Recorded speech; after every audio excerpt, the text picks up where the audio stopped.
You are entering a dimension of sight and sound. And willies, welcome to Monster Porn, Weird Fiction and Horror Podcast.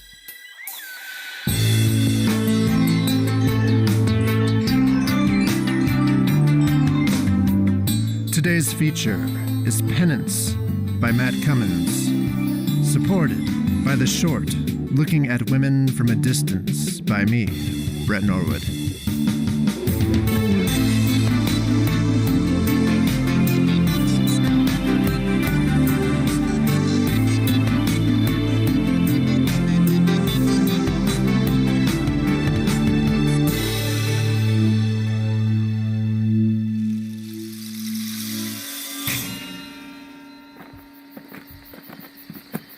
Thunder Mountain, the dwelling and throne of a god so ancient that his name no longer lives among men.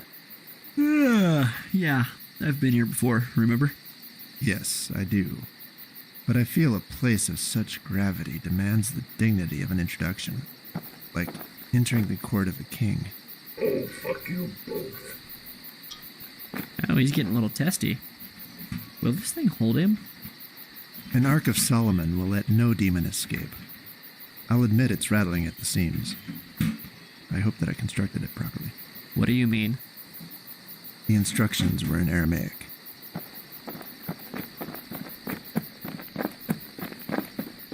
Almost to the summit now.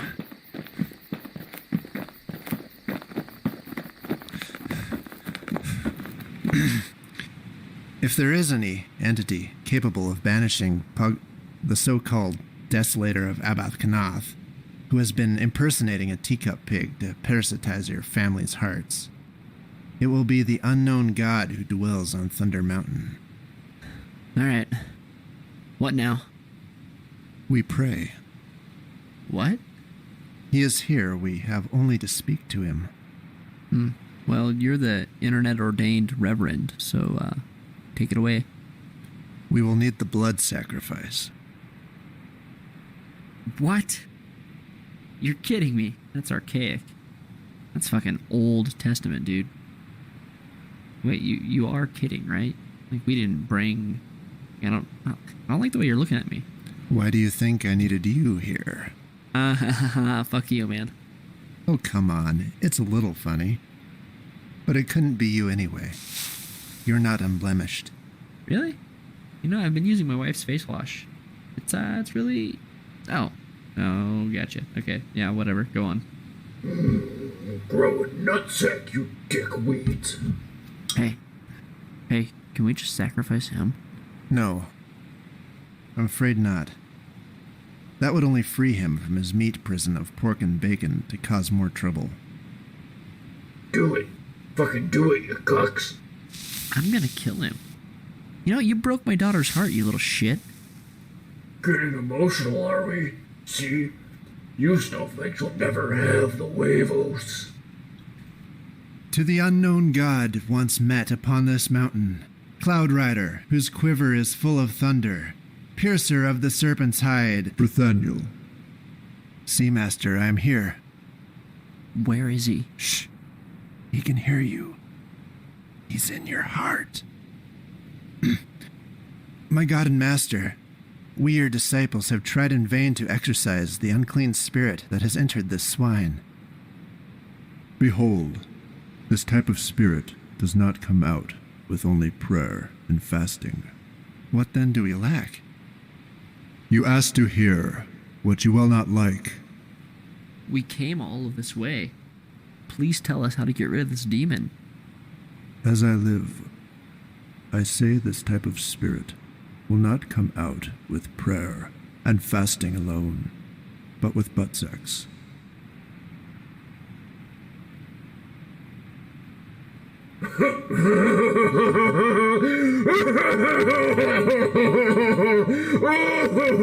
Oh, you mean between them, right? The ones who have summoned must banish, just as he who has sinned must be the one to repent. I say to you, I have seen what you have done, and likewise see what you will do. Butt sex? There must be some other way. don't want to wreck Matt's butthole. Who said you were pitching? You're the artsy one. My God, forgive this vegan a sinner, for I have conceived an undeniable hunger for bacon. I hope you also develop a hunger for sausage, the way things are going. Can we get through a damn episode without a sausage joke? You dickweed started it. Master, hear my plea.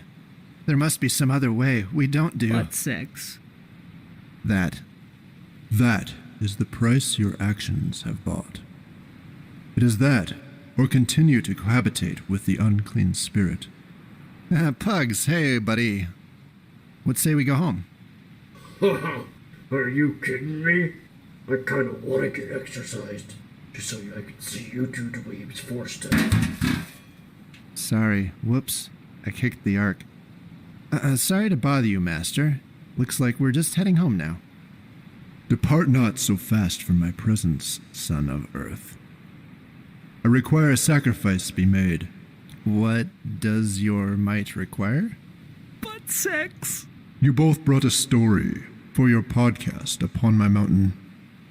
I demand that you deliver each up to my glory. Again.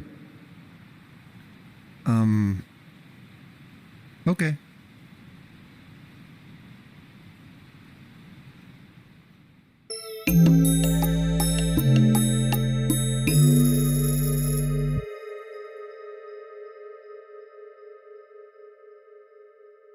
I like to walk in the evening, also in the afternoon, and sometimes before lunch, but most of all in the evening on a fine spring or summer day, when the leaves are out and the gnats are glistening in the air, and you can smell the barbecue of somewhere in the neighborhood, and somewhere a truck with its window down is playing music, while some kids in the park throw a frisbee.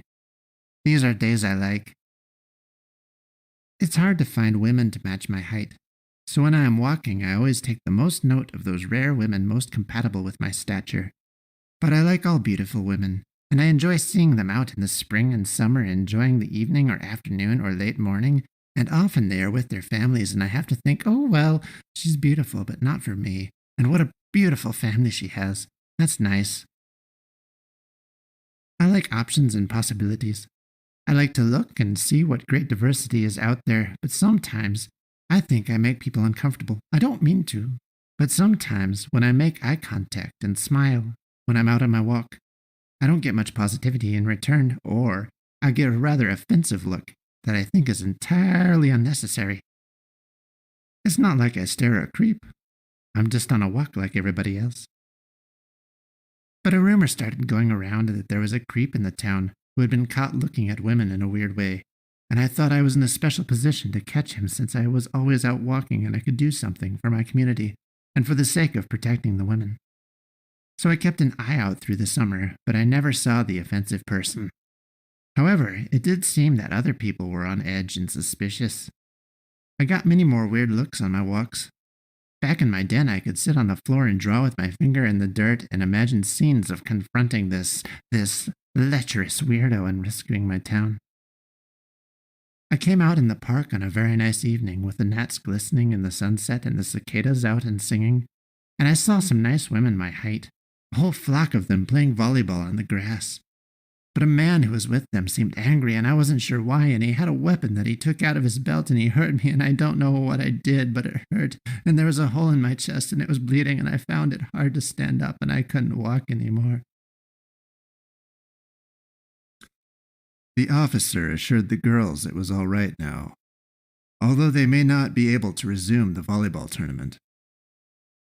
He pulled out his radio and contacted dispatch as he stood over the 4-foot-tall humanoid, some sort of olive-skinned imp with geriatric tufts of thin white hair whose big googly eyes rolled back in his head like squid-colored softballs.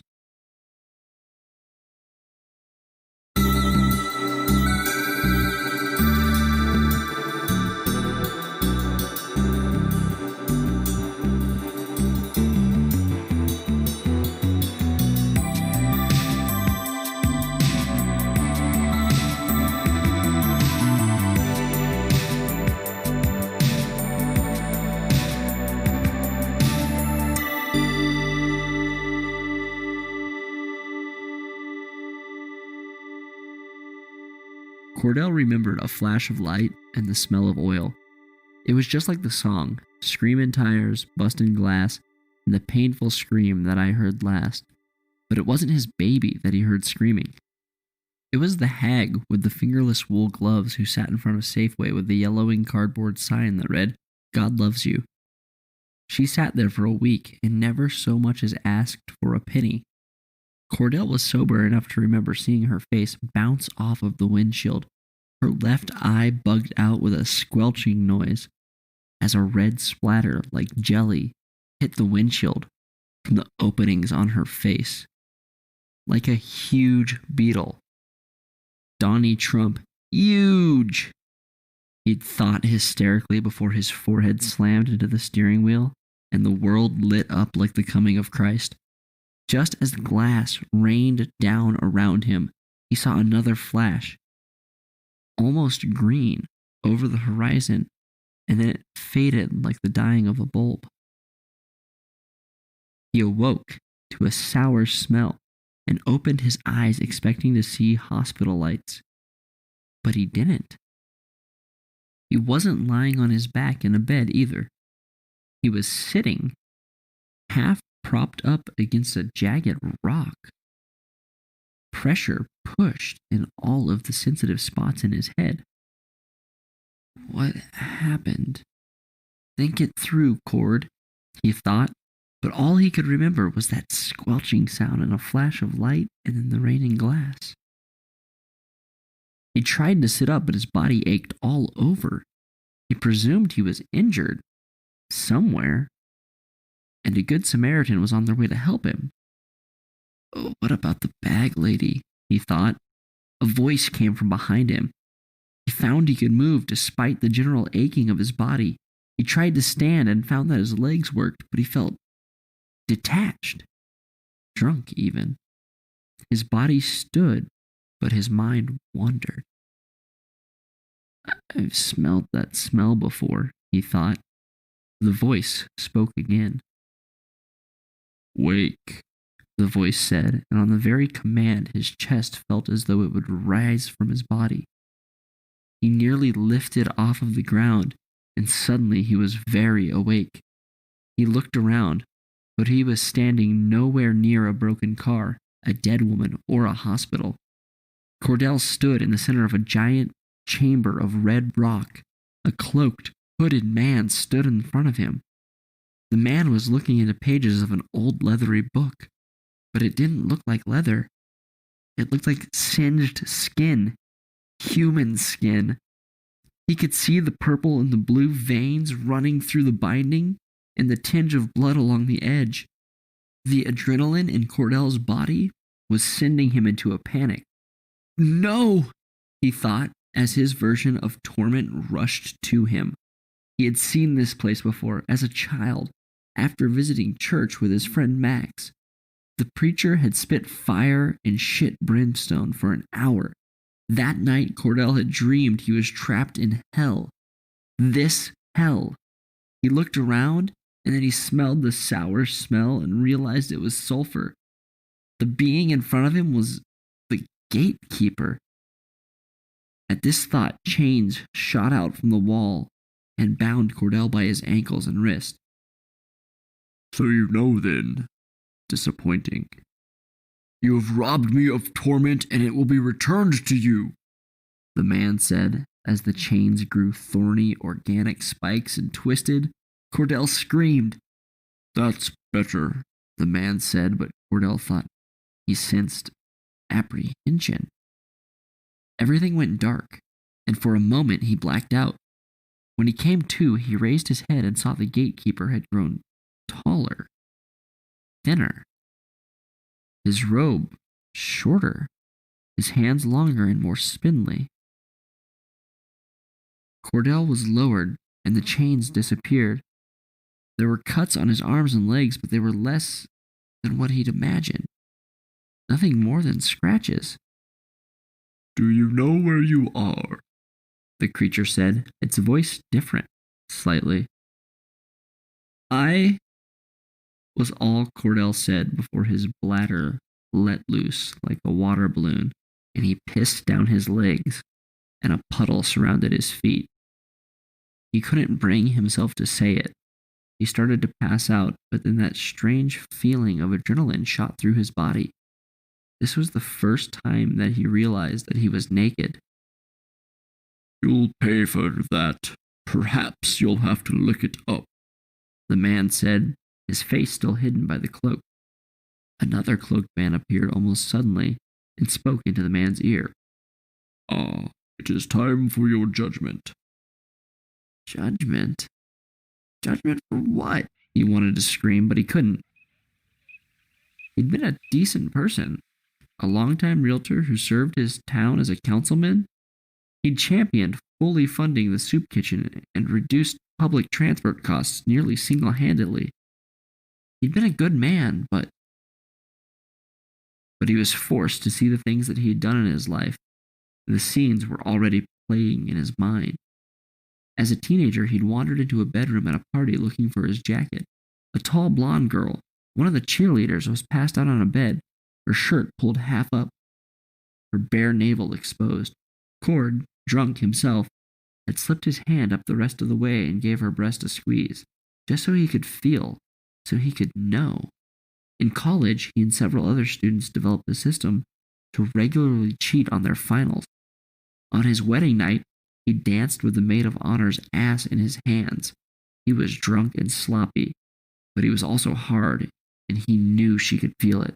But she didn't pull away, so he carried on until one of his groomsmen cut in. 20 minutes later, his wife's best friend gave him a hand job in the bathroom. There was more infidelity over the years. As a realtor, he'd had several single women buyers over the years. 2 of these women had turned into affairs that lasted until they finally purchased a property. His wife never knew. His wife, he wondered where she was, what she could possibly be doing at that moment. Before he could follow that thought, a needle pierced the side of his head. He heard what sounded like one cloaked man berating another in some strange, guttural-sounding language, but then he blacked out. When he came to, it was like he was linked and streaming all of the best times of his life. Those best times, he realized, were the times that put him in here, in hell. He got to relive it all. The party groping, the maid of honor's ass, the blowjob. There was more, too. He'd been a real piece of shit with women most of his life. He didn't abuse them, no. Mostly he just took what he could get and cheated often. Not so much when he was married, but instead of experiencing the same elated thoughts of ecstasy as he did during his affairs, he felt horror and panic. He screamed to stop, though he suspected these were nothing more than powerful memories. He came as he stood there in front of these creatures, and he knew it. He could feel it like it had just happened, and it was the most horrible moment of his existence. For a time, but then he passed out again. This time there was no adrenaline. Footsteps sounded like metal in a chamber. They echoed. He woke up feeling all of the shame and disappointment of his life closing in on him like the slamming of an iron maiden. In front of him was a jagged piece of glass. He immediately knew what to do. He reached down and clasped it in his hands. He could feel. He pinched his arm and found that he could hurt. He picked up the glass and dragged it from his wrist to his elbow. But as the flesh opened, it immediately closed, scarred and healed. He sat staring, his arm burning. The pain of the action remained, but there was no blood, no wound. He did it again and again. Each time the pain remained, but he would not die. The more he cut and slashed, the more unbearable the accumulation of torment became. Finally, he thought, if I cut off my head, there will be nothing to heal.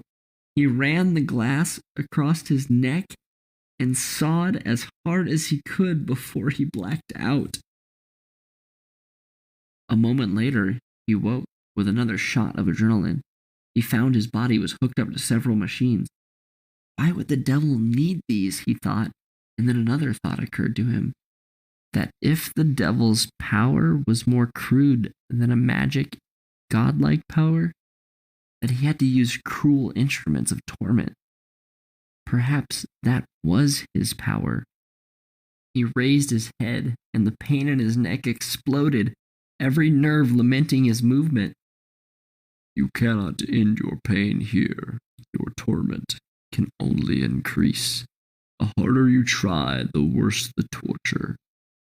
There is only one way to cure the pain, the creature in the hood said. You must absolve yourself. How? Cord asked in a dry rasp. It hurt to speak. Discipline, the creature said, but this word seemed to hang out there and waver. Again, the creature sounded unsure. Cord looked up, and the creature was looking at him.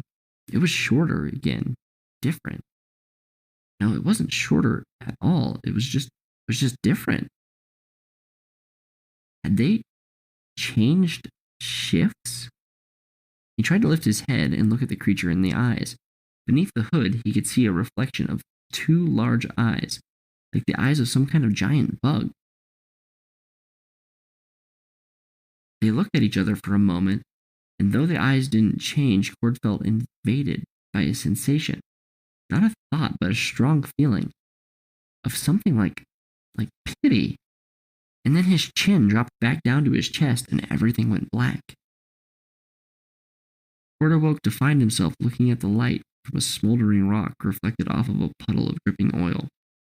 He was standing up, but he had no memory of how he got there. In front of him was a small table that had metal legs and a crude tool laying on it, like a geologist's pick hammer, and several large clumps of earth and stone. He heard the voice of one of the creatures, but at first it was indiscernible. It was the same language that he'd heard before. It shouted something that sounded like a curse word in whatever language, and then a moment later the creature began speaking. Cord started to laugh. It was all so ludicrous. They sure do fuck up a lot in hell, Cord thought, and then he laughed even harder. The creature suddenly shouted, Shut him up before the others hear! Inject him! Then the creature's voice switched back to the unintelligible sound. Cord looked around. The chains, the hellfire, all of it was gone. And he was just standing in front of a table with tools and rocks on them. The creature in front of him was just standing and looking at him in its robe. It wasn't so terrifying anymore.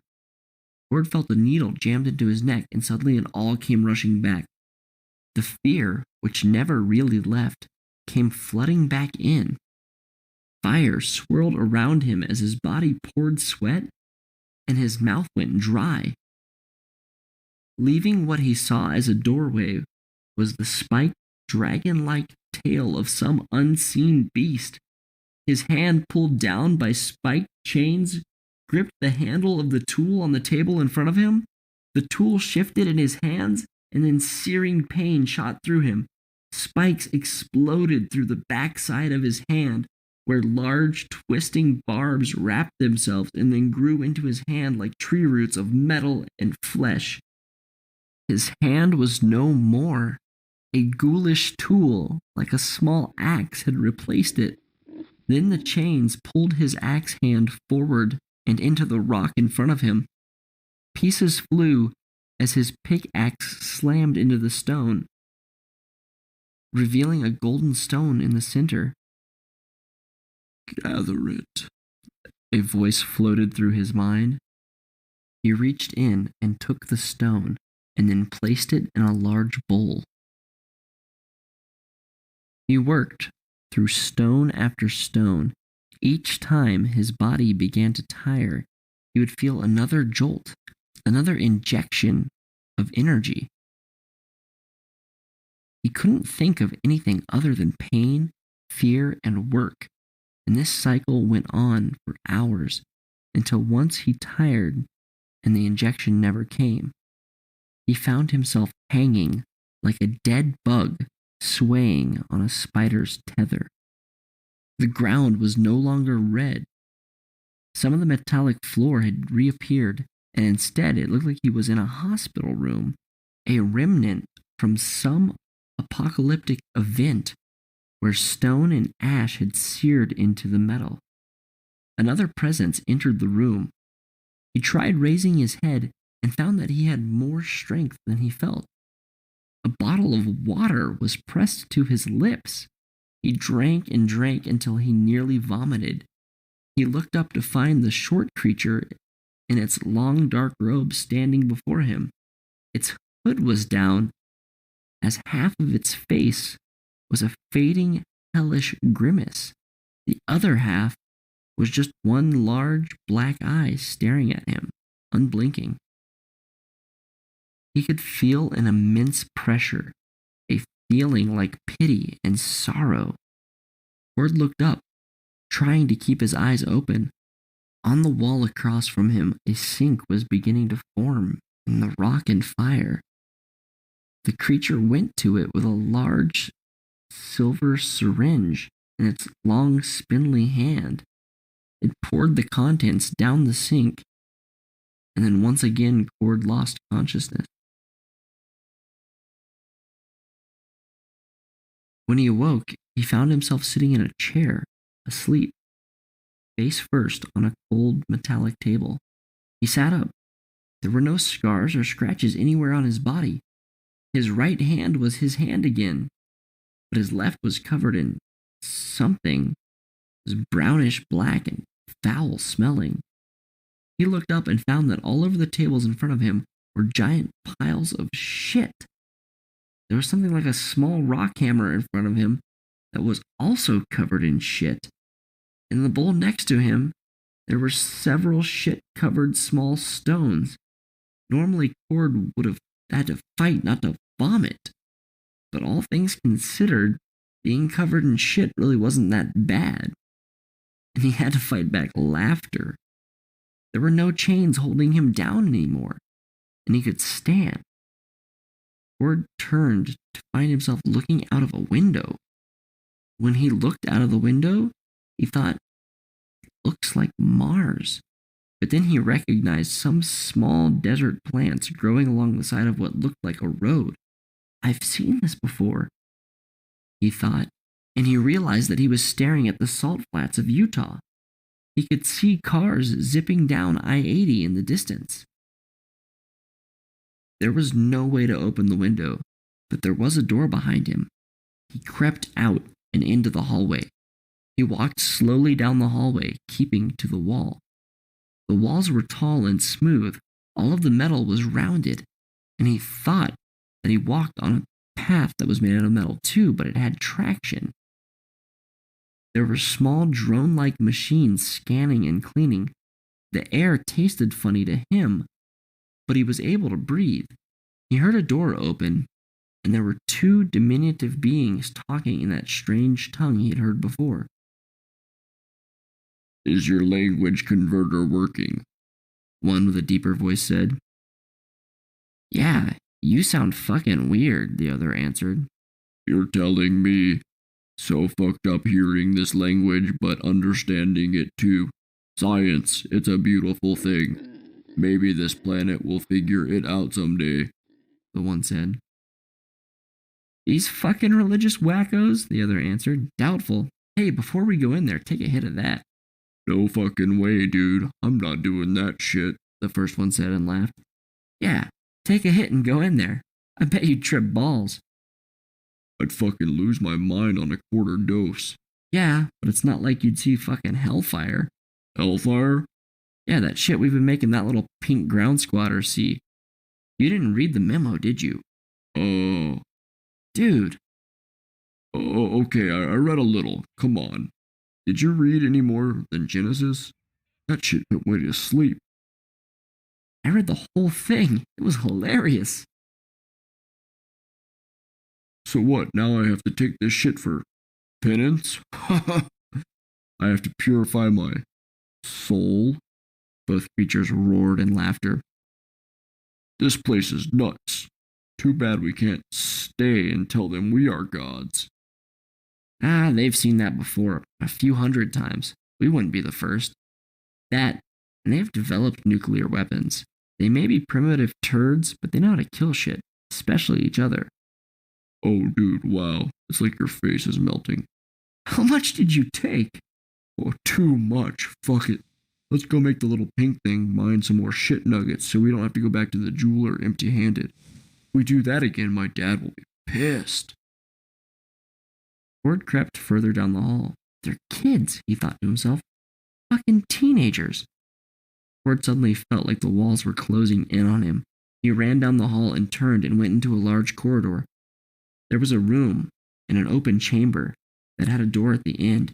He crashed through the room to find 6 3-foot-tall aliens, just like the ones on all the TV shows. They were short and gray, and they had large eyes.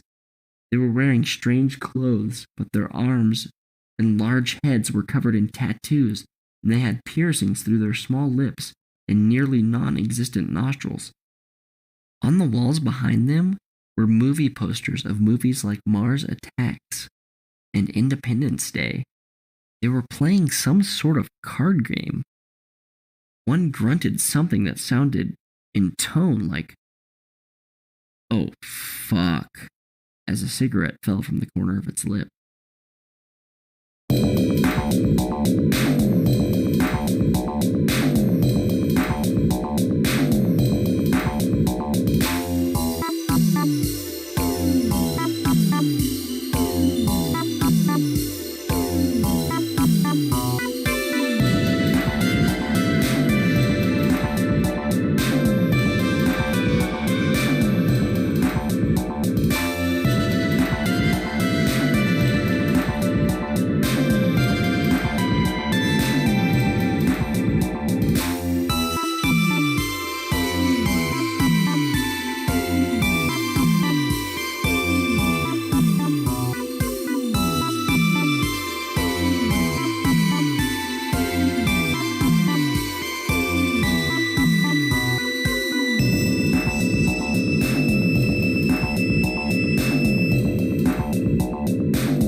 Fucking shitty story. I was looking forward to watching bald Legolas fuck Frodo. Sleep, you hell-spawned otherkin, and let us grown-ups speak.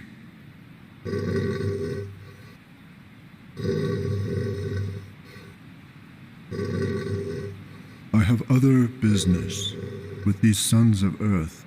Butt sex. I have a purpose, to send you to my people, to speak my words to them and gather them from the nations. You shall take up your podcast and speak my words to the children of Earth. No longer shall you be monster porn, but now you shall be God porn. No, wait, that doesn't sound right. How about the Godcast? Is that taken? Surely your might has a better pun than that? Never mind. Call it monster porn, I don't care. But take my words and be my mouthpiece. But, Master, my mouth is unlettered, boorish, ineloquent. Then take Matt's mouth. You shall be my prophet, and he shall be your prophet. Use his eloquence in my name. Butt sex? Shut up, Matt. The god has given you back your sphincter. Sons of Earth, take my message and spread. We'd rather not spread anything, thank you. What? Spread my... God butt sex. Oh, Jesus Christ. Take my word and deliver it in the form of monster porn. Monster Porn Podcast is a production of Warped Box Media. Today's feature was Penance by Matthew Cummins. It was preceded by the short story Looking at Women from a Distance by Brett Norwood. Please remember to rate and review on iTunes if you enjoyed this episode. Shut up, human. Your petty calls to action have no place beside my commandments. This appearance is not necessarily an endorsement of the content of this production by the holy personage.